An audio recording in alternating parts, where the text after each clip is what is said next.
On this special episode of IT Visionaries, producers Aaron Gerlitz and Hilary Georgi interview Louise Charles, who heads up communications for Climeworks, a carbon capturing company based in Switzerland. Louise discusses all the ways that Climeworks came to be, how they are using technology to remove carbon from the atmosphere, and some of the biggest technical challenges facing their company and the environmental IT industry as a whole. This podcast is sponsored by the Lightning Platform by Salesforce. Salesforce just introduced the Lightning Platform Mobile, the low-code mobile app development platform that empowers anyone to easily build, publish, and manage AI-powered mobile apps for employees and for customers. Find out more at salesforce.com/buildmobileapps. Hello, everyone, and welcome to another episode of IT Visionaries. I'm Aaron Gerlitz, and I'm joined here today doing a joint interview with one of our producers, superstar producers, Hilary Georgi from The Mission, and we'll be conducting this interview with Louise Charles from Climeworks in Zurich, Switzerland. How are you doing today, Louise? I'm fine. Thank you for having me on. Awesome. So before we get started and get into Climeworks, the company's background and the awesome work you guys are doing, can you give us a little background about yourself and how you got involved with Climeworks? Sure, I can do. So I've been involved with Climeworks now coming up to a year and a half. By origin, I'm British Norwegian, landed in Switzerland after my studies, and I'm responsible for communications here at Climeworks. Could you tell us a little bit, I guess, about Climeworks, about how your founders, Christoph and Jan, came up with the idea for the company and how it evolved into what it is today? Sure. So Climeworks is coming up to 10 years old.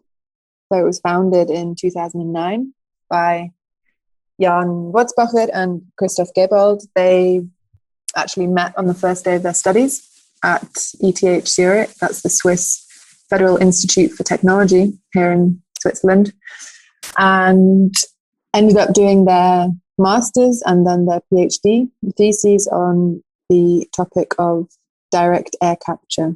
So the capture of CO2 from ambient air. They founded Climeworks then as a spin-off company from ETH and have since built up a team of 60 Climeworkers. We're headquartered in Zurich. Just outside of Zurich is where we have built our largest direct air capture plant to date. And the scale up that we've seen in the last decade is quite a nice one. When they began researching this field, they were capturing just a few milligrams of CO2 a day in a laboratory setting, so very small scale. And 10 years down the line, we're building commercially operating industrial scale direct air capture plants, which are capturing many thousands of tons of CO2 from the air. Okay, can you talk a little bit about the technology, kind of in layman's terms, I guess, as much as you can, about how they capture the CO2 and what they turn it into from a commercial perspective? So Climeworks essentially builds big machines which filter or capture CO2 directly from air. You can imagine these machines as a very oversized washing machine. So we build our plants in a modular way, and one of the modules we call a CO2 collector. On the one side of the collector, we have a fan, which is drawing air through this box, this collector. Inside the collector, we have a filter material, which selectively captures only CO2. So if you imagine in the same way, if you had a sponge, you dunk it into water, it's going to fill up with water. In the same way, our special filter material fills up with CO2. Once it is fully saturated, then we close the collector, we heat it. The CO2 then unsticks, if you like, from the filter material, can be collected and delivered. Now, once it's been collected, there are various things that happen to it. Either we sell it on as a raw material for use in products. So, for example, it's sold to greenhouses for use as an airborne fertilizer. It's sold to drinks companies. So Coca-Cola, HBC Switzerland was a partnership that we announced just before Christmas. So we're selling them air-captured Climeworks CO2 for use in their carbon neutral mineral water, VOLSID. CO2 as a raw material can also be used for renewable fuels synthesis. So the one application is using that air captured CO2 in a product, so selling it on as a raw material. The second thing we do with the CO2 we capture, and that is exemplified in Iceland, there we capture the CO2 from air. The CO2 is mixed with water. It's pumped underground, and underground it mineralizes. So it turns into stone through a process called the carb fix process. Okay. And the CO2 is thereby permanently removed from the atmosphere. Okay. So kind of like two processes, one more for commercial use and capturing the CO2 to use as an actual product that a Coca-Cola or as a fertilizer. And then the other one is just pretty much removing the CO2, getting it out of the atmosphere and storing it. Exactly. Yeah. Okay. I'm curious, for a company like Coca-Cola or someone using it as a fertilizer, why is it attractive to use that as opposed to conventionally what they'd use? So it's attractive because it is direct air capture is a technology that shows great potential in terms of meeting the climate targets that the world has set itself. And by these companies choosing to use Climeworks CO2 as opposed to conventional or industrial CO2, they are supporting the further development of direct air capture technology. That makes sense. So more as a play on just better for the environment in general, as opposed to like a cost play or anything like that. Yeah, precisely. Cool. So what's the timeline? Obviously, the company's been around for 10 years, so there's been a long timeline to get it to the point where it's at. But when you talk about building and implementing this new technology for either a new customer or just to make the environment better, what does it take to scale that? And can you talk to that a little bit? I can, sure. So in terms of scale, as I mentioned already, the scale that Climeworks has achieved in the last decade is quite a nice one. So scaling up from milligrams a day to thousands of tons a year, that is a scale-up factor of about 1 billion in the last 10 years. And the largest challenge we will have in the decade to come is achieving a similar kind of scale-up. So we currently have built 14 direct air capture plants across Europe. Of course, to become truly climate relevant, then we will be needing to build many more and much larger direct air capture plants. Awesome. And what were like the biggest challenges there in scaling it? So obviously a massive scale from start to finish over the last 10 years. And I'm sure you guys are continuing to scale at a crazy pace. But has it been a pure getting the money to fund this scaling, or has it been mostly just technology challenges and getting technology to catch up to 2019? Or what have been the biggest challenges that the company's seen? A combination of the two, really. So on the one hand, technology, we have very short innovation cycles. So the direct air capture plants we've built so far, we refer to as generation 1, generation 2. We have multiple generations planned. So a challenge lies in identifying exactly what we will be optimizing and how and when. A lot of that is already in place. We have a very detailed cost reduction roadmap in place. So on the one hand, yes, the technological side is a challenge and will remain so. On the other hand, a challenge is finding that very strong network of partners to walk this journey with us. Right. And on the non-commercial side, I'd assume that's kind of a harder sell, if you will, because you're just disposing. How does funding usually work for that? Or is it just primarily different nations or organizations are working with you guys to fund that? And it's less about the dollars and cents and more about what's doing best for the earth and for people on the earth? I mean, the way it's worked so far is a combination of companies and philanthropists have been involved. So they have actually paid Climeworks to reverse their emissions, if you like. So a concrete example is a father and son duo, Robert and Barney Swan in the UK. and they organized an expedition, the South Pole Challenge, which they wanted totally carbon neutral. Now, there were emissions related to their expedition that were caused by flights or third-party logistics, and they essentially paid Climeworks to remove that same amount of emissions that their expedition had caused. Climeworks removed that CO2 from the air and mineralized it underground. And kind of tying into that, something that I think about and we talk about a lot on IT Visionaries is the challenge of talent acquisition and finding the right people to help operate an employee like this or technology operations. What's been the biggest challenge for you guys at Climeworks when finding people, and what kind of people do you try and find?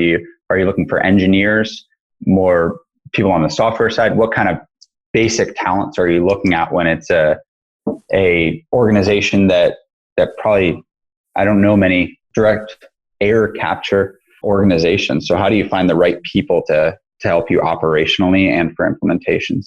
So the way we find those people is through a very strong HR department.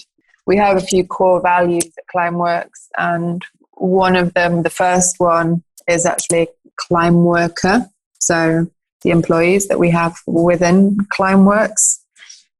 And the team is very conscious of the fact that without the team, then the Climeworks technology would not be where it is today. So Climeworkers are put very much at the forefront in terms of who we look for or look to employ really across the board.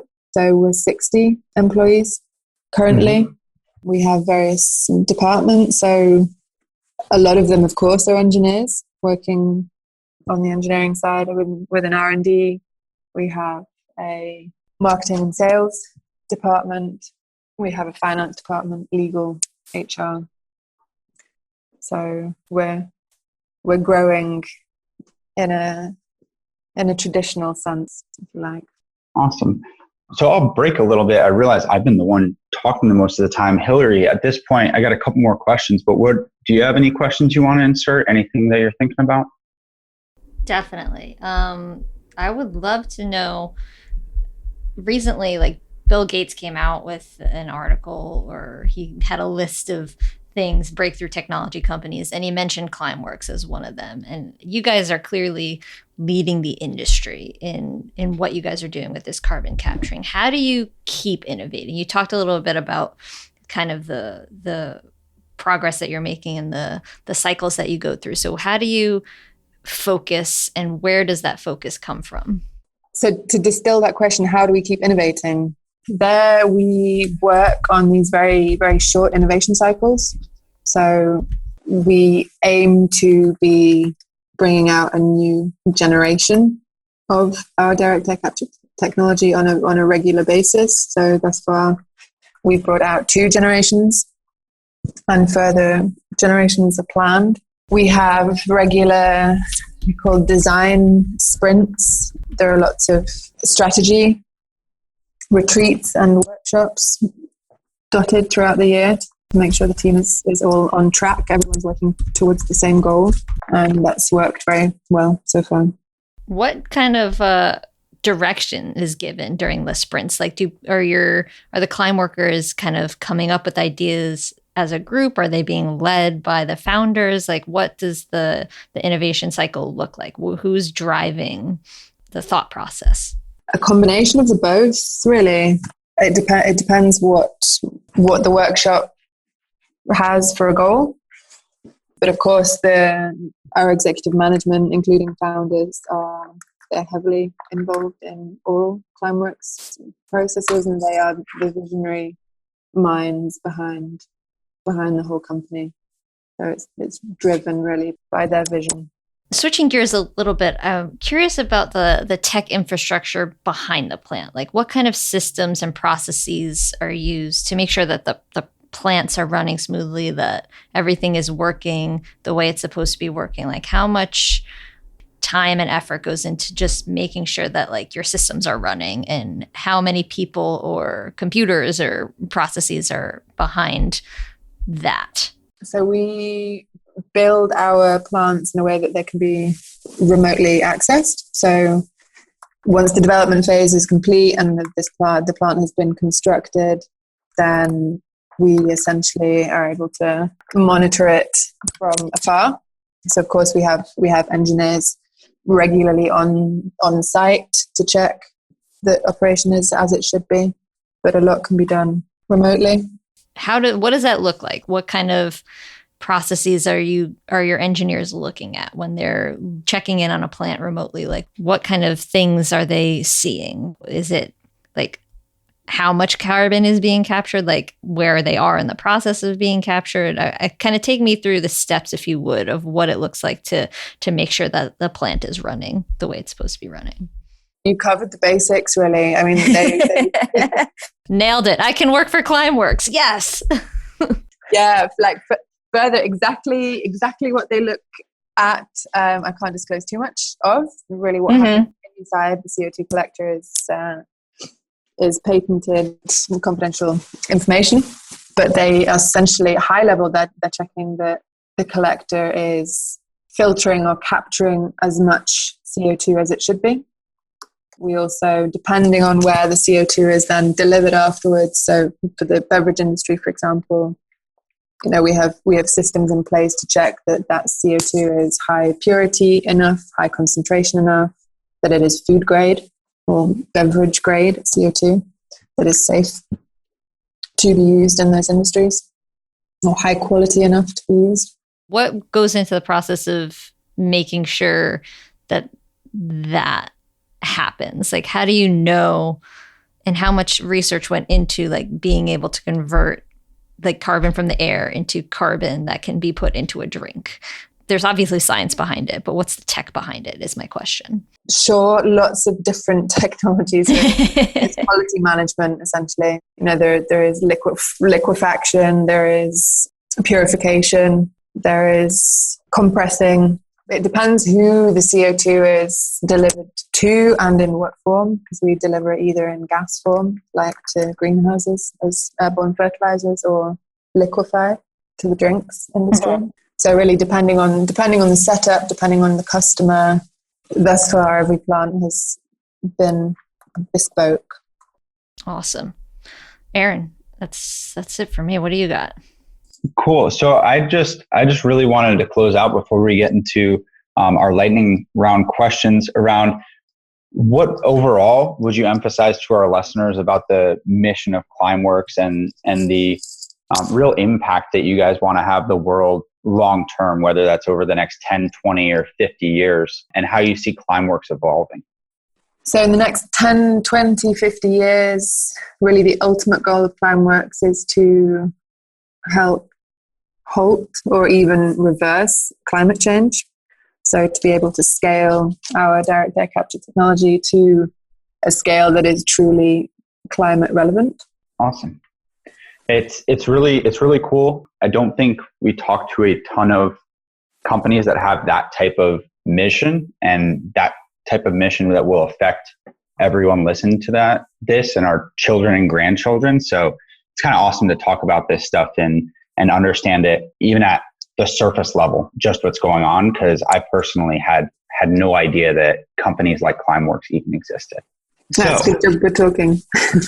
Yeah, definitely. So at this point, I'd love to get into our lightning round. These are questions that are fast and easy, just like the Salesforce Lightning platform. Louise, are you ready for a few questions? I'm ready for a few questions. Yep, fire away. All right. What's the type of app that you use right now on your phone that is the most fun? Gosh, these are totally non-related to Climeworks. Yeah.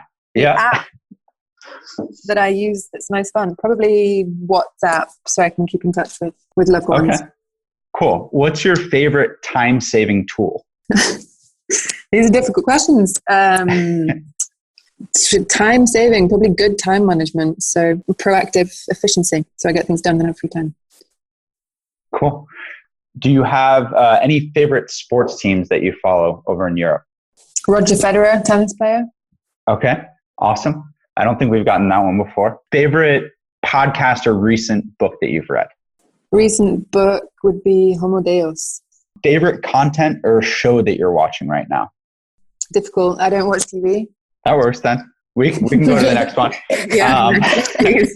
That's a fair answer. And then the last question we have, what's your favorite one-day getaway locally in Switzerland? One day getaway in Switzerland, my favorite would probably be mountains, lakes. So close to Zurich, the lake called Walensee, which is great for swimming, and there's lots of hiking and climbing on the mountains around it. Cool. Well, that's all we've got for the lightning round. Any final thoughts that you want to leave our listeners with before we close out this podcast? Final thoughts would be keep watching Climeworks. We'll be coming up with lots of news in the next few months. All right. Awesome. Well, thank you for joining. We really appreciate your time. Thanks for having me on.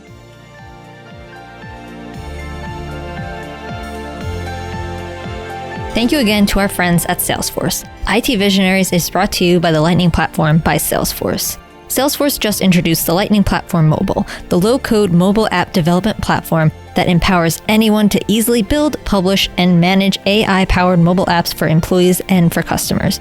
Find out more at salesforce.com/buildmobileapps.